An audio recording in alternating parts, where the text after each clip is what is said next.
So, what did you think about Killer Instinct? Were you excited about that? I was excited about that until I heard that you can only get Jago, and you had to pay for every other character. Well, but did you hear about the game though itself? Oh, I've It's seen the free. screen. Yeah. Oh, the game itself is free. Okay, I Yeah, did the not know that. game is free, but you only start off with one character, so you can buy the rest of the characters, which I would assume they're pretty cheap. I wouldn't say they'd be over maybe $2 or $3, wouldn't you? Let's hope so. I mean, it would If they be. were $5, that'd be a bit much, Yeah. but it's pretty cool that you can actually get the game for free. So I would assume it's download only. Right. Killer Instinct is, but I thought that was an interesting way of doing it. And at first I was like, yeah, I don't really like that because you only get one fighter. But then, I talked to another guy and he was like, well, he's like, I kind of like that because, half the fighters I never play with. So True. I can just download the ones I like and that be it. So that was another viewpoint to look at it. Well, what did you think about PS4? What games are you excited for with that? Well, after I'm still up in the air of which one I'm going to buy first. I say first because I'll most likely end up buying an Xbox as well. But absolutely, you got to talk about Killzone, Shadowfall. The gameplay on this, especially with the integration of the touchpad on the controller with the OWL system, the little drone. Some people may have seen it on the videos as a diversion and shield and things like that. It kind of reminds me of like the Spartan drone from Halo and That's things like that. exactly what I was thinking about when I saw But that.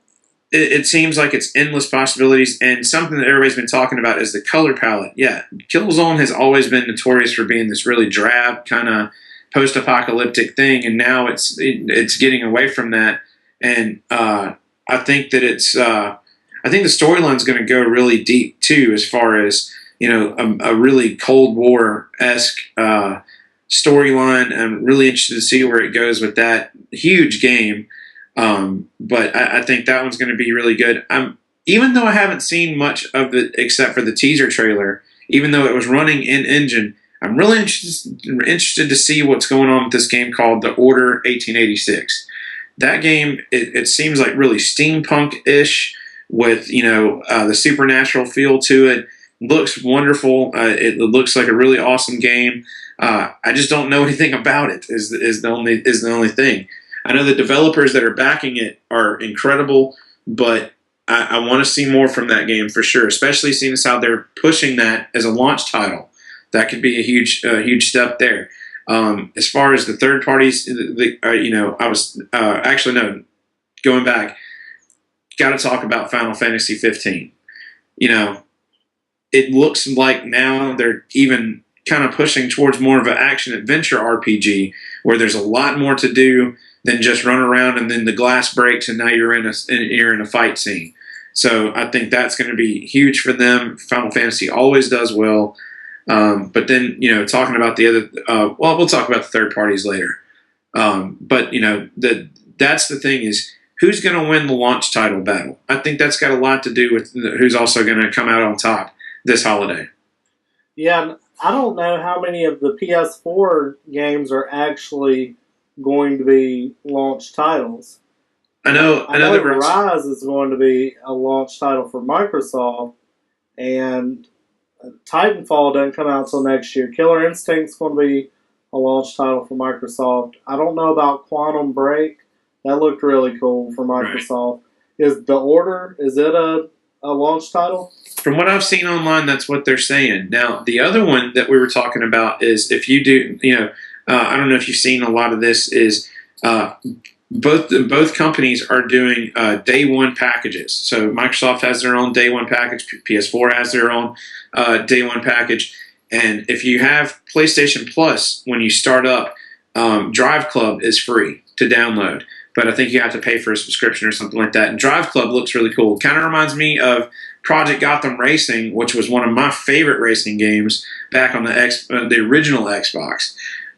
So I don't think they're going to rush these launch titles, But then again, I'm also interested to see, what the developers are going to end up doing, trying to get ready for that, because the technology has been in their hands for quite a while now. So I know that of course, Call of Duty and Battlefield both are going to push for holiday. As close as they can get to that launch date of their respective system, the better. All right, let's move on to Nintendo. Did you watch the Nintendo Direct, or did you see at least what they had announced? I did watch the Nintendo Direct. I thought it was very well put together. I think that it's interesting. I mean, I know that they've taken some serious shots to the wallet over the past year with Wii U. I mean, the Vita has been outselling the Wii U in some markets where, I don't think that they've utilized it completely, but I think now with this Direct, they've really shown how we're going to be able to use this to play a little bit better. And it's not, the Mario and all that other stuff. We're talking Splinter Cell, and we're talking Assassin's Creed, and even Watch Dogs. I mean, it just astonished me that some of these third-party games, big, high-def games, are going to come to the Wii U. But talking about the first-party ones that are coming out, of course, you got to go with the Mario, the new Mario game, the Super Mario World, or Super Mario 3D World. Looks really interesting. The co-op, which was so fun on the Super Mario World for Wii. I'm glad they're revisiting that. You got to love Mario Kart 8. I mean, Mario Kart's awesome. The controls are going to be cool. I like the anti-gravity thing. A lot of new vehicles and things like that. The one thing that I was kind of scratching my head over was the quote unquote new Zelda, which is the HD remake of Wind Waker. Wind Waker was a cool game. It was a very cool concept, but I would love to see a high res Zelda. Come on, let's get some Twilight Princess going or something. I think they're probably working on it now. I think that's probably something to hold us over until it comes out, because I think they knew they needed something in the meantime. Right. And, a lot of these AAA titles take 2 years in development. And I guess when the Wii U, or I guess it wasn't very far before the Wii U launched that Skyward Sword came out. So right. I think you might see something next E3, maybe about another Zelda. But, I thought Nintendo played it pretty safe at this E3. I know the Smash Bros. I know that got a lot of excitement going with adding Mega Man, and a lot of people were pretty pumped up about that. But as far as the other stuff, lately they've been doing a lot of this Mario, and they did a Luigi game, which is basically the same thing. And right. They're fun games, but they're a lot of the stuff is the same game rehashed. And I would love to see.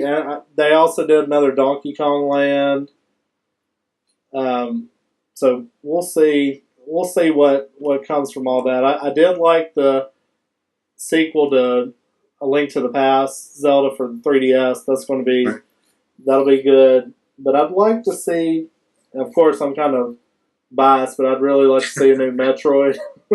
But no kidding. And I mean, Nintendo's got the people to do this, but how about some new IPs, some new games that new stuff? I mean, a lot of it's just new versions of the old games, and I'd like to see Nintendo develop some brand new titles that we haven't seen before. And I think they kind of rest on what they've done before a lot of times. But I love Nintendo. I've got a Wii U.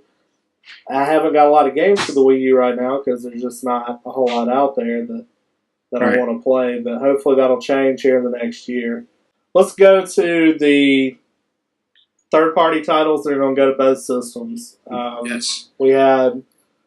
They showed off the new Assassin's Creed. I don't know if you play those, but that looks really interesting with the pirates. I tell you who stole the show, man. I mean, I think that, aside from Sony and Microsoft doing battle, I think that Ubisoft pretty much kicked everybody's ass at E3 as far as being a third-party game developer with games like Assassin's Creed. I think that a lot of people grabbed a hold of the ship gameplay from Assassin's Creed 3. It was really cool, and a lot of people spent a whole lot of time leveling up their ships and everything. And I think this is going to be a really cool thing. The rendering is awesome.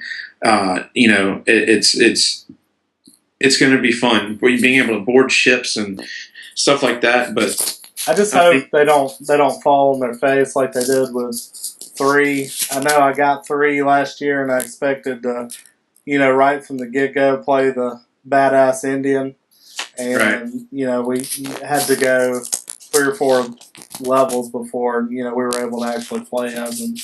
And it kind of really slowed down the story and turned a lot of people off. I love the franchise, but I think from the initial reports at least, everybody's saying that it's really cool, it's a really fun game, and they're really excited for it. The other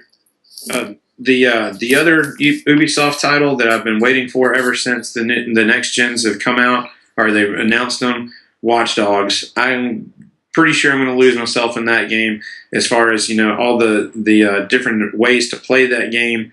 It's such a cool concept, big open world. I think that's awesome. That's yet another game that's going to be able to utilize your Vita, your smartphone, iPad, whatever tablets you might have. I think it's going to be a really cool step forward for gaming. One thing that from a third-party developer that I thought was going to be huge was Destiny. I mean, that game looks amazing. Probably the most impressive game I saw this year. I liken that game to a more scientific and photorealistic version of Borderlands. And we all know how lost you can get in Borderlands. I think that it's going to be, with the loot systems and stuff like that, and the way that you can just jump in whenever somebody's in there, and just join right up to their game. I see that a lot with a lot of the third-party titles, too, coming out, and a lot of the next-gen stuff. Like another game that's kind of like Destiny, The Division. It's a Tom Clancy title. I believe that's also Ubisoft as well. Being able to, in the demo, they were showing a guy that was saying that he was like on his lunch break or something on his tablet, working as a drone and identifying targets. So it made it a lot easier for them to identify targets and complete the mission. And then of course, what about Metal Gear Solid 5? Yeah, we hadn't even talked about that. That looked amazing. Red Dead Redemption in modern times.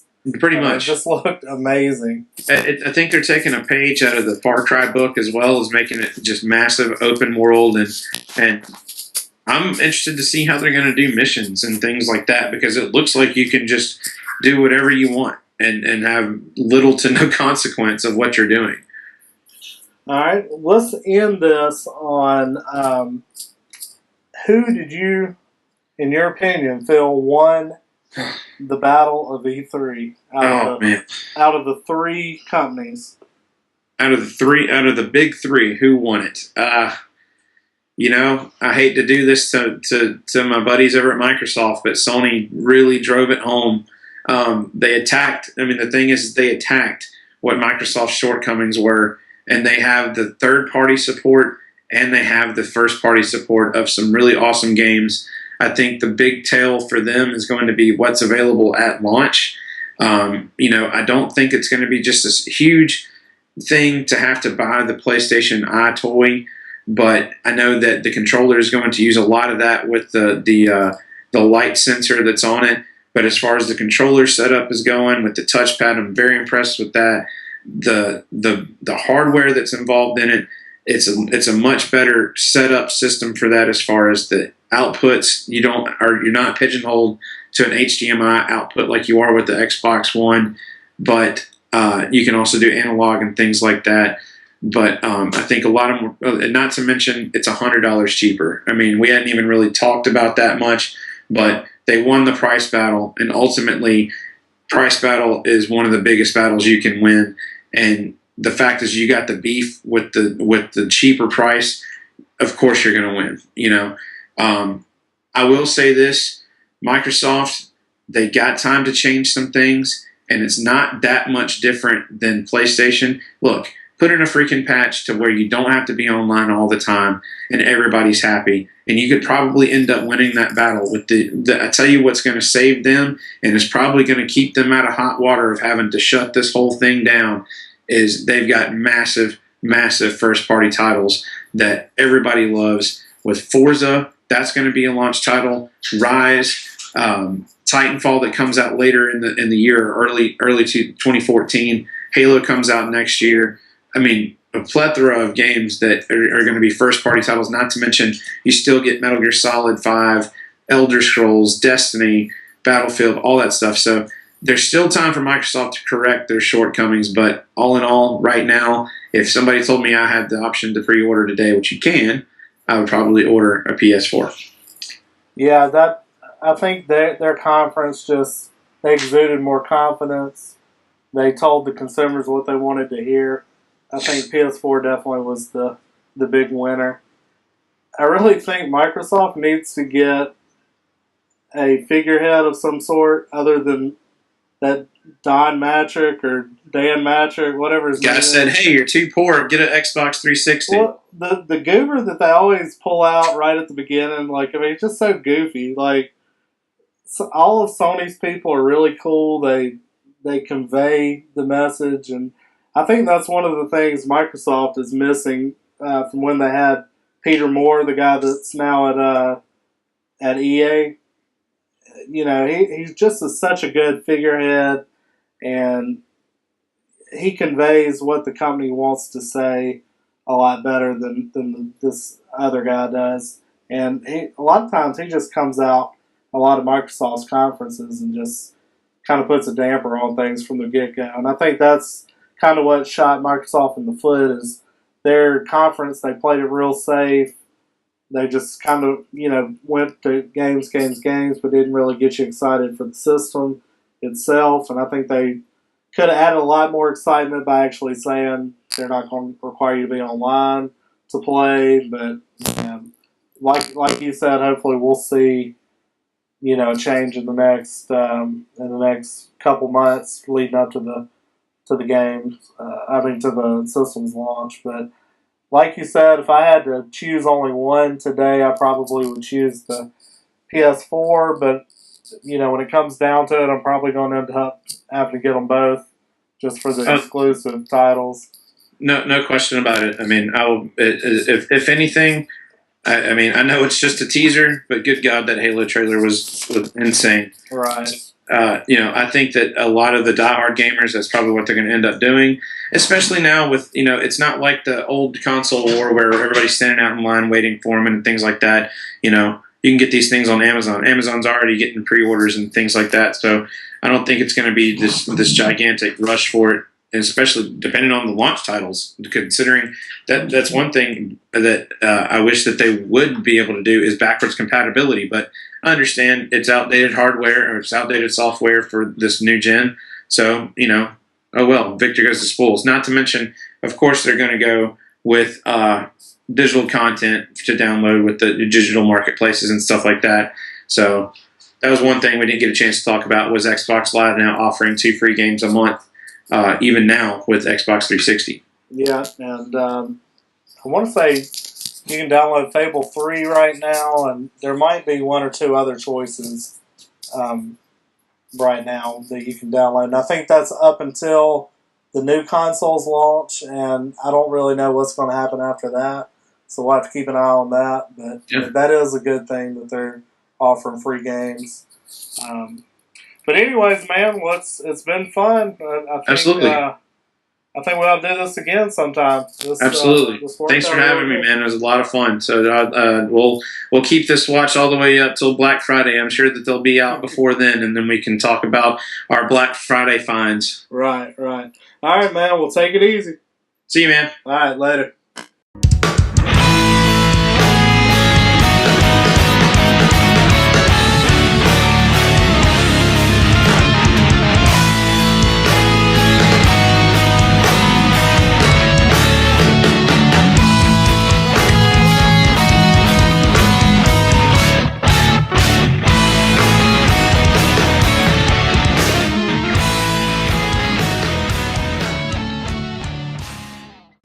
All right, guys, welcome back for another episode. I've got my friend here. All right, we're gonna start. Yeah.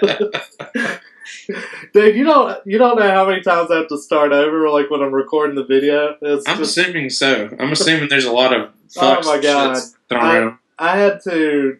A lot of times I'll have to just sit there and I'll just stop it and I have like 10 minutes of just shit that I'll have to delete. So.